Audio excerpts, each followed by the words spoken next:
Many years ago, I was privileged to go on a trip to Europe, and one Sunday I met with a priest, and I was early uh, for our meeting. I was waiting in the courtyard on a bench in a courtyard of a large cathedral complex, which was beautiful. Being early, I peeked inside the cathedral. Very nice, very, very intricate, beautifully constructed. And then I went back to the bench and waited. It was about the same hour as the start of the Mass on that Sunday.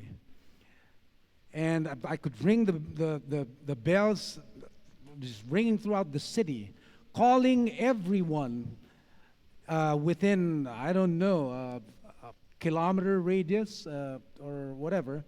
But I noticed one thing.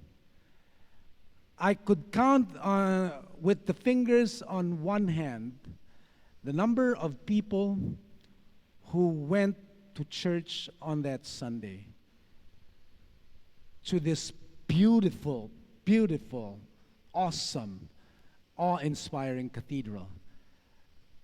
4 people, and they had 2 common denominators. One, they were all female. 4 female people attended church in this beautiful cathedral on that Sunday. Second common denominator, they were all elderly people. That's the sad and sorry state of Christianity in that part of the world. 60 years ago, the Roman Catholic Church was alarmed because their average global attendance was like, I think 75%. 75% of professing Roman Catholics, baptized Roman Catholics, went regularly to Sunday Mass. 75%. In today's standards, that is extremely high. This was 60 years ago, and they were alarmed. So the Pope called the council, which is known today as the Second Vatican Council, or Vatican II. And in that council, they came up with the statement that the Holy Eucharist is the source and summit of our Christian life. 60 years later, in America, okay, in the United States of America, the average regular attendance of Roman Catholics is down to less than 25%. Nabaliktad. Dati 75% yung regularly umattend, 25 hindi. Christmas and Easter lang yata. Ngayon, 25% na lang yung umaattend regularly, 75% ang hindi. That's the United States of America. In Europe, it's less than 15%, I believe. So this is again the sad and sorry state of Christianity in certain parts of the world. Thankfully, in the global south, there is revival. But that's,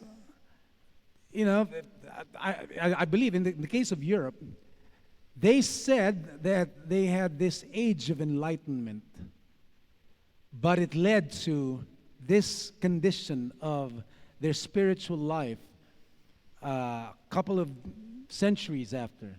So it's really more accurately should be called Dark Ages rather than the Age of Enlightenment.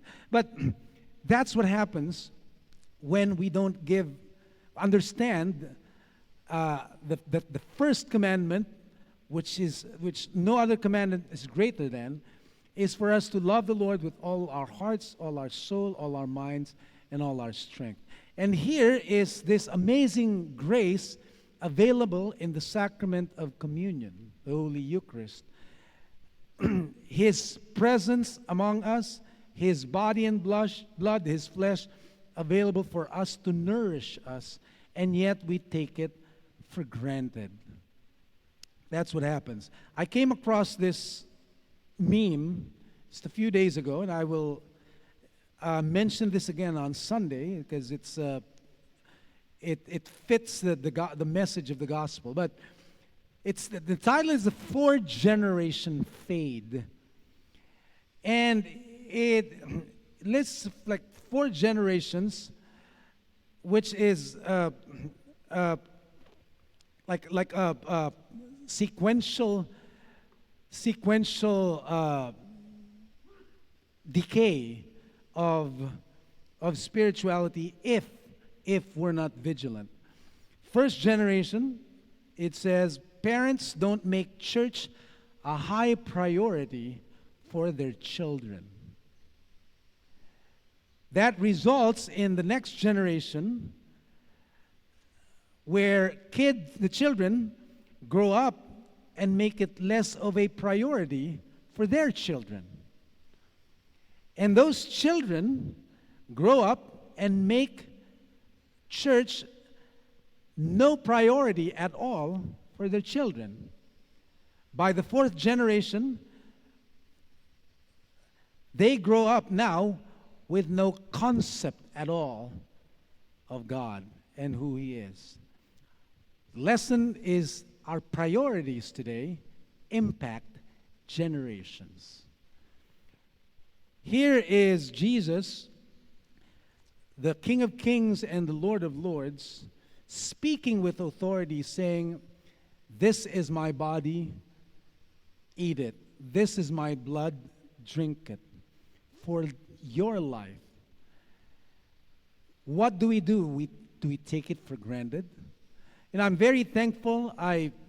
This is not boasting of myself, I'm boasting about my mother, but I'm thankful for a mother who brought up her children with the strong impression that Sunday Eucharist, Sunday worship, is a non-negotiable. Wherever you are, however busy you are, no question about going to church on Sunday. You always make time for it. And whether you had a fever, okay, you have a fever, go to church, receive communion. Only in extreme cases, will you be excused for it. But we must understand there's no other commandment greater than loving the Lord your God with all your heart, all your soul, all your mind, and all your strength. The second is like it. Love your neighbor as yourself. In the gospel today, it's said that the reading ends up with the people of the Gadarene region imploring Jesus to leave their city after He delivers 2 of their citizens from demon possession. Bakit? Ang nangyari kasi, yung mga demonyo dun sa evil spirits dun sa dalawang possessed, napunta dun sa mga baboy. Ang nangyari, yung negosyo nila nasira. So they loved the pigs more than they loved their own fellow citizen. And that's really sad. That the generation today just trample upon the words of Jesus Himself, saying or telling us which 2 greatest commandments are. He said, "No other commandment is greater than all of these." May we heed the word of the Lord for our own good. Not to appease His wrath, not to feed His ego, but understanding what He wants is what's best for us. What He wants is His joy to be in us and for that our joy to be full. That is our God, always looking for what is good for us, because that's what love is, and that's what He called us to walk in, because that's the way it is in the kingdom of our God.